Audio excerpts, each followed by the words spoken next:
Oi pessoal, tudo bem? Hoje a gente vai conversar com a Tatiele Silveira, treinadora do Colo-Colo. Já treinou no Brasil, estamos conhecendo mais o trabalho dela no Chile, mas a gente já conhece no Brasil, foi campeã brasileira com a Ferroviária. E Tati, Colo-Colo está sendo uma sensação esse ano na Libertadores, quer dizer, em toda a temporada, né? Um time que não perde. Feliz, feliz. Acho que é uma temporada, realmente uma temporada especial. A gente, claro que vinha buscando isso, né? Faz parte desse planejamento, desse trabalho a longo prazo, que foi um dos motivos que me levou para o Chile, um dos motivos que eu aceitei esse desafio de chegar, né, numa nova cultura e esse desejo que o Colo-Colo tinha de realmente voltar a protagonizar a nível internacional. E a gente sabe que as coisas não acontecem de um ano para o outro, não acontecem em 6 meses. Mas tive a felicidade de ter esse apoio do clube, da direção. E a gente foi mantendo, né, o trabalho, mantendo o plantel. E isso está fazendo a diferença hoje nessa trajetória aí tão vitoriosa. Sim, e como que está sendo assim essa adaptação no futebol chileno? Como foi, né? Já faz um tempinho que você está no Colo-Colo. E tem muita diferença assim para o Brasil? Na verdade, a adaptação primeiro o que eu mais me preocupei foi com a comunicação, né? Aprender o espanhol, tá? Acho que transmitir as ideias realmente de como eu queria fazer. E as meninas e a minha comissão técnica me ajudam muito com pequenas palavras de aprender para se comunicar melhor, a linguagem do futebol, né? E que também a gente usa. Mas de uma maneira geral, o Chile hoje vive um momento de desenvolvimento, vive, né, um momento de um início da profissionalização. Houve também leis de incentivo partindo da federação através dos contratos profissionais, e o Colo-Colo é pioneiro, né, dentro dessa vertente foi o primeiro clube a realmente profissionalizar todo o seu grupo no final de 2022. Então, a gente já vem, acho que, colhendo esses frutos e algumas iniciativas da própria federação. Eu chego em 2023 com o formato da competição, onde eram 2 grupos e classificavam 7, outros 7 jogavam uma outra competição para ver quem caía. E hoje nós temos, assim, muito parecido com o Brasil, que são 14 equipes, só que a diferença é que nós temos turno e retorno. Sim. Então nós tivemos aí, foram 26 jogos de primeira e segunda fase. Então isso nos ajuda a buscar o patrocinador, a ter datas, né, manter a equipe em atividade. E na volta da Copa Libertadores que nós entramos na nossa fase decisiva do chileno, playoffs, quartas de final, semifinal e final. Então esse processo, né, de algumas, a partir dos contratos profissionais, da iniciativa da federação, de fazer um campeonato mais longo, de manter datas para o futebol feminino estar em visibilidade. A gente tem aí não uma briga, mas assim, um incentivo muito grande pelas transmissões. Então, cada clube hoje é responsável pela sua transmissão. Alguns, infelizmente, não conseguem, né, ou não dão a importância. Então, é isso que a gente está batendo muito, né, nessa tecla. Outro fator importante no Chile que a federação obrigou os grandes clássicos a serem dentro dos grandes estádios. Então, tirar ao máximo os jogos do futebol feminino do centro de treinamento, daquela estrutura mais simples, e levar. Então nós tivemos o último clássico que nós tivemos com a Católica foi dentro da Claro Arena, recém-inaugurada. Então muito legal. Então esses pequenos detalhes fazem diferença. Às vezes não está na velocidade que o futebol feminino chileno, que as meninas gostariam, mas eu sinto que há um caminho e há uma pressão, e elas são muito presentes em realmente ter voz se tem alguma iniciativa, que essas iniciativas sejam cumpridas. Sim. E agora falando um pouquinho mais sobre a Libertadores, ano passado o Colo-Colo caiu na primeira fase e esse ano, né, chega até a semifinal. O que você pode apontar como as principais diferenças do ano passado para esse? Bom, acho que desde essa desclassificação foi muito amarga pra gente. Nós tínhamos uma expectativa muito grande para a Copa Libertadores ano passado e infelizmente sofremos aí um revés e nos ajudou a chegar onde nós chegamos hoje, né? O aprendizado.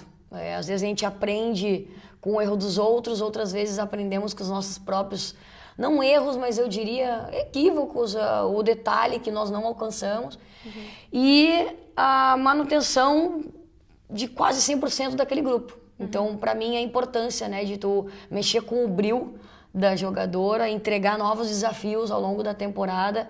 Eu acho que a partir do momento que nós saímos daquela competição, nós fomos para o Campeonato Chileno com um desejo muito grande de ser campeã chilena para estar na Copa 2025 outra vez, garantir essa vaga. Então isso nos alimentou, aquela desclassificação nos alimentou a brigar pelo título e a garantir essa vaga em 2025. E desde a pré-temporada, como eu te falei, da manutenção do grupo, do apoio da minha direção, de realmente investir, de manter, porque nós temos aí grande parte da seleção chilena, e para mim é um privilégio tê-las comigo, ter essa troca, né, aprender com elas, poder compartilhar. Então, eu acho que esse aprendizado a gente tirou e trouxe para essa mentalidade de esse ano a gente tinha que realmente estar mais focada, a gente tinha que trabalhar mais forte, a gente tinha que levar para o campo, acho que todas as sensações amargas que nós sentimos, a gente não queria sentir de novo. E o trabalho, desde a preparação física, que nós subimos aí um nível no nosso nível de exigência, buscando os parâmetros brasileiros, e também essa mentalidade que a gente poderia mais, a gente não estava nas nossas mãos, a gente não podia deixar escapar novamente. Sim. E ainda de comparação mesmo, o que você tem notado de diferença da competição de 2024 para 2025? Eu, particularmente, acompanhando os jogos, são muitos jogos que a gente vem acompanhando, estou sentindo que os times estão mais equilibrados, que os confrontos estão mais parelhos, assim. Sem dúvida, sem dúvida. Eu volto um pouquinho mais atrás, quando eu participei em Quito em 2019 com a Ferroviária, né? Fomos finalistas, fizemos a final com o Corinthians, que foi, né, outro momento fantástico. Mas a gente via, talvez, uma comissão técnica com poucos integrantes, né? Tanto um grupo muito curto, muitas meninas juvenil, às vezes para complementar aquele elenco e não realmente para competir. E as pequenas mudanças hoje estão refletindo nesse alto nível. Eu vejo que os países, ao longo das temporadas, todo país tem um projeto, às vezes, que serve como referência, serve como exemplo, e os outros clubes, né, a gente acaba levando. É o que acontece com a gente no Chile. Nós somos uma equipe que propõe muito as mudanças ou os desafios, e a gente acaba trazendo, né? E eu vejo isso. Hoje nós temos no Equador, com o Independente Del Valle, uma referência. Sou amiga do treinador, do Gustavo. Então, ao longo da temporada, a gente vai falando, ele recebeu lá uma chilena que jogava na Universidade de Chile e a gente trocou uma ideia. Então, assim, é legal de ver também acontecendo nos outros países. E a Copa Libertadores mostra isso. A Copa Libertadores mostra esses projetos e o crescimento dentro de alguns clubes que se tornam referência. E mais que isso, eu acho que as mudanças... Acho que o futebol feminino, na verdade, ele já está em outro patamar. Sim. Acho que a próxima mudança precisa vir da Conmebol com uma mudança de formato. Né? A gente está vendo, a Copa América nos ajudou, talvez, a trazer o VAR para a competição. A Copa América nos ajudou com o aquecimento no campo. A Copa Libertadores nunca teve aquecimento no campo. Também era como a Marta reclamou ali atrás. O VAR vem como um grande avanço, que a nossa capitã, Dianara Edo, também comentou na Copa América. Então isso já é um passo à frente. Perfeito. Eu diria que o que nos falta agora é a mudança de formato. Sim. E aproveitando que você falou de jogadoras, né, desse câmbio aí de atletas, queria te perguntar da Mari Valência, que tá fazendo uma excelente Libertadores, gol em todos os jogos. Como é trabalhar com essa jogadora que tem sido essa grande artilheira, esse grande destaque? Mari Valência, eu fui buscar ela lá no Santiago Morning. Oh. Já foi ali, né? Isso. Certa. Eu cheguei em 2023, a Mari fazia parte do elenco do Santiago Morning. E por, né, ver realmente a qualidade dessa jogadora, uma jogadora muito jovem, uma jogadora com uma projeção gigantesca dentro do futebol feminino chileno. Com certeza está nessa próxima convocação aí, muito feliz por ela. E dentro do nosso grupo, nós fomos buscar alguns reforços pontuais. Dentro da nossa realidade econômica, do nosso país, do nosso clube, né, da nossa realidade de projeto. Nós fomos buscar a Mari exatamente por essas qualidades. Uma menina com uma potência física muito grande, muito veloz. A gente está aí agora contribuindo e ajudando ela cada vez mais no contexto mais técnico, né? Mas a Mari é uma jogadora que, se dá 3 oportunidades para ela, com certeza 1, 2 ela vai guardar. E é isso que a gente quer, ajudar ela a se desenvolver, porque ganhamos todos, né? Ganha a Mari individualmente, mas ganhamos nós como clube aí em gols importantes. Por um lado, tem uma artilheira aí no clube, mas também uma defesa muito forte, não sofreu nenhum gol nessa Libertadores e vai enfrentar um time que também sofreu apenas 1 gol, se eu não estou enganada, né? O Deportivo Cali. Como se projeta esse confronto da semifinal? Duelo de grandes times. Sim. Um jogo digno de semifinal de Copa Libertadores. Acho que cada grupo com a sua característica, cultura de futebol. Colômbia tem demonstrado aí ao longo dos anos também uma evolução muito grande dentro do seu campeonato e através da sua seleção, esse grande rival aí do Brasil. O Brasil realmente é acho que uma liga e uma referência dentro do futebol feminino sul-americano, e a gente respeita muito isso. Mas nós queremos chegar próximo, né? Nós queremos cada vez estar mais perto dessas referências. E a gente vê que hoje, dentro do nosso nível de competitividade, dentro do nosso rendimento, dessa defesa muito sólida, e faz parte também dessas contratações pontuais, eu tenho no clube, no cenário nacional, possibilidade de 5 estrangeiras. Então, dentro dessas 5 estrangeiras, hoje a nossa defesa conta com 2, que é a Camila, que eu trouxe do Brasil, trouxe do Santos, tive a oportunidade de trabalhar com a Camila no Santos, e a Dayana Bogarin, que é paraguaia, que também, na verdade, a Boga era volante, eu transformei ela, deu certo, e dentro do meu modelo, né, do que eu gosto. E é isso, a gente busca pontualmente, porque eu acho que a jogadora chilena, ela é criativa, ela é agressiva, ela é intensa, tudo do que combina muito do que eu gosto, assim, de nível de trabalho. Mas às vezes faltava, talvez, por... É cultural, a jogadora chilena, ela é pequenininha, ela tem uma estatura mediana, às vezes mais baixa. E eu senti a falta dessa estatura, dessa força, e fui buscar. Eu acho que a gente conseguiu encontrar um caminho de solidificar um pouquinho mais a nossa defesa, né? E entregar mais possibilidades ou mais liberdade para o nosso setor ofensivo, que conta com grandes jogadoras do Chile. Sim. E essa sequência, né, esse bom trabalho, unindo defesa e ataque, resultou em uma sequência de vitórias recordes, não só para o futebol feminino, mas também para o masculino, vocês podendo bater o Lyon, né, que hoje é o detentor da sequência de vitórias. Como é isso para você como treinadora? Como você enxerga isso também no futebol, no geral, né, não só no futebol feminino? É uma alegria, assim, eu não tenho palavras para descrever.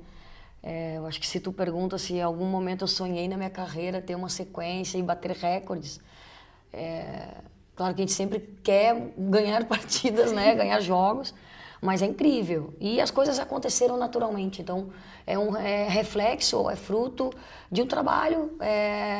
Quando a gente se deu conta, na verdade, foi incrível, porque eu tenho uma equipe que me acompanha, né, meus assessores, e quando eles trouxeram esses números, eu falei, nossa, olha aí que legal, porque a gente vive um dia após o outro. Nós vivemos, eu digo para as meninas, qual é o jogo mais importante? É o próximo, a gente não pode viver o futuro se a gente não tem, né, o presente. E quando a gente se deu conta, foi assim, uma alegria tremenda, mas a gente sempre focada na competição. Primeiro no chileno, de terminar o chileno e terminar vencendo para chegar nessa Copa Libertadores com confiança.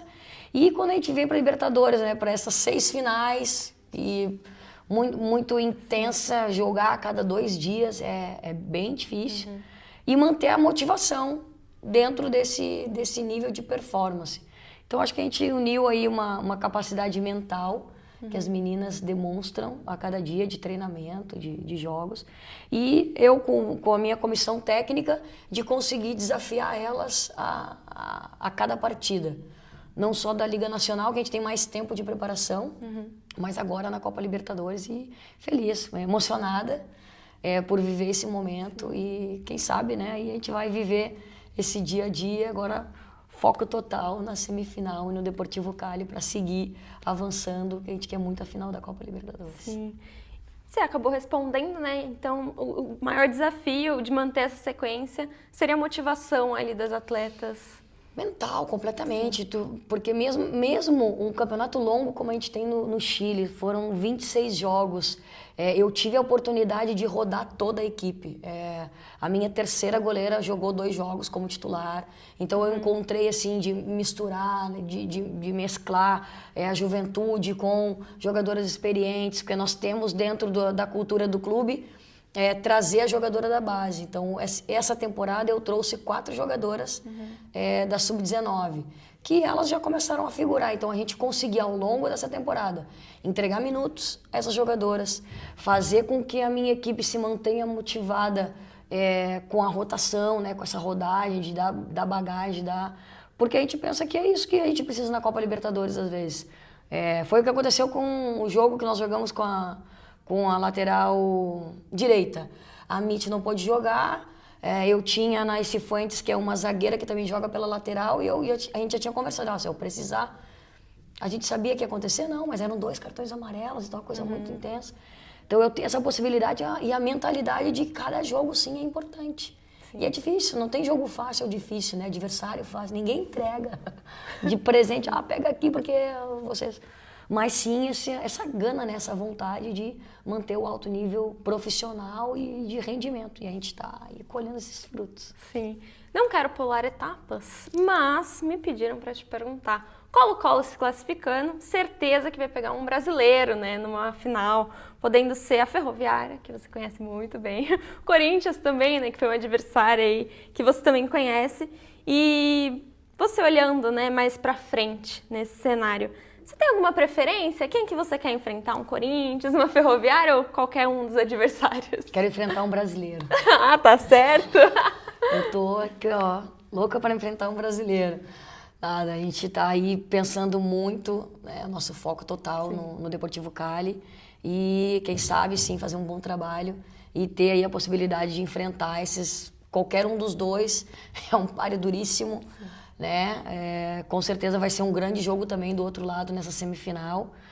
Conheço os dois, tive a possibilidade, né, de ter muitos confrontos com o Corinthians lá em 2019 e de dirigir a Ferroviária, mas não tem preferência, né?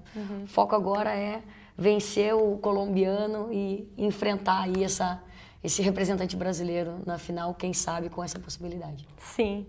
E pra gente encerrar, você como técnica, você passou por muitos times importantes na sua carreira. O que você tira de aprendizado de tudo isso? Resiliência. Eu acho que o futebol é pura resiliência, perseverança. O futebol ele é muito intenso e as coisas se transformam de um jogo para outro, de uma competição para outra. A gente não pode... Tem que saber lidar com as vitórias, saber lidar com as derrotas, né? Quando a gente ganha, não tá tudo bem. E quando a gente perde também, não é uma terra arrasada que tá tudo errado. Então, manter esse equilíbrio também emocional como treinadora, para mim, é um ponto-chave da minha carreira. Porque a gente vai aprendendo, eu comento, é bom, a gente aprende, toda derrota nos ensina muita coisa. Mas também tem que saber aprender com a vitória. De não achar que, né, somos imbatíveis, porque não somos.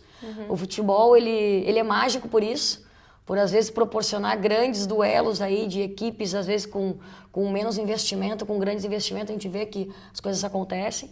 Então o que eu mais vejo assim para mim dentro da minha carreira é também essa preparação emocional, porque acho que o conhecimento técnico, tático, ele faz parte do nosso dia a dia.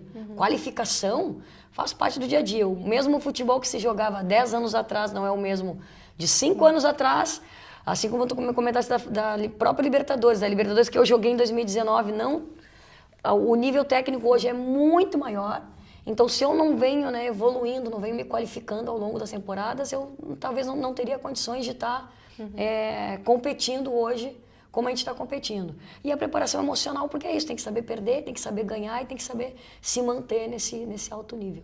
Sim, com certeza. Tati, a nossa representante brasileira do outro lado da chave, treinadora. Obrigada, Tati, pela conversa. Muito obrigada. E você que assistiu nossa entrevista, por favor, compartilhe e curta esse vídeo. Até a próxima!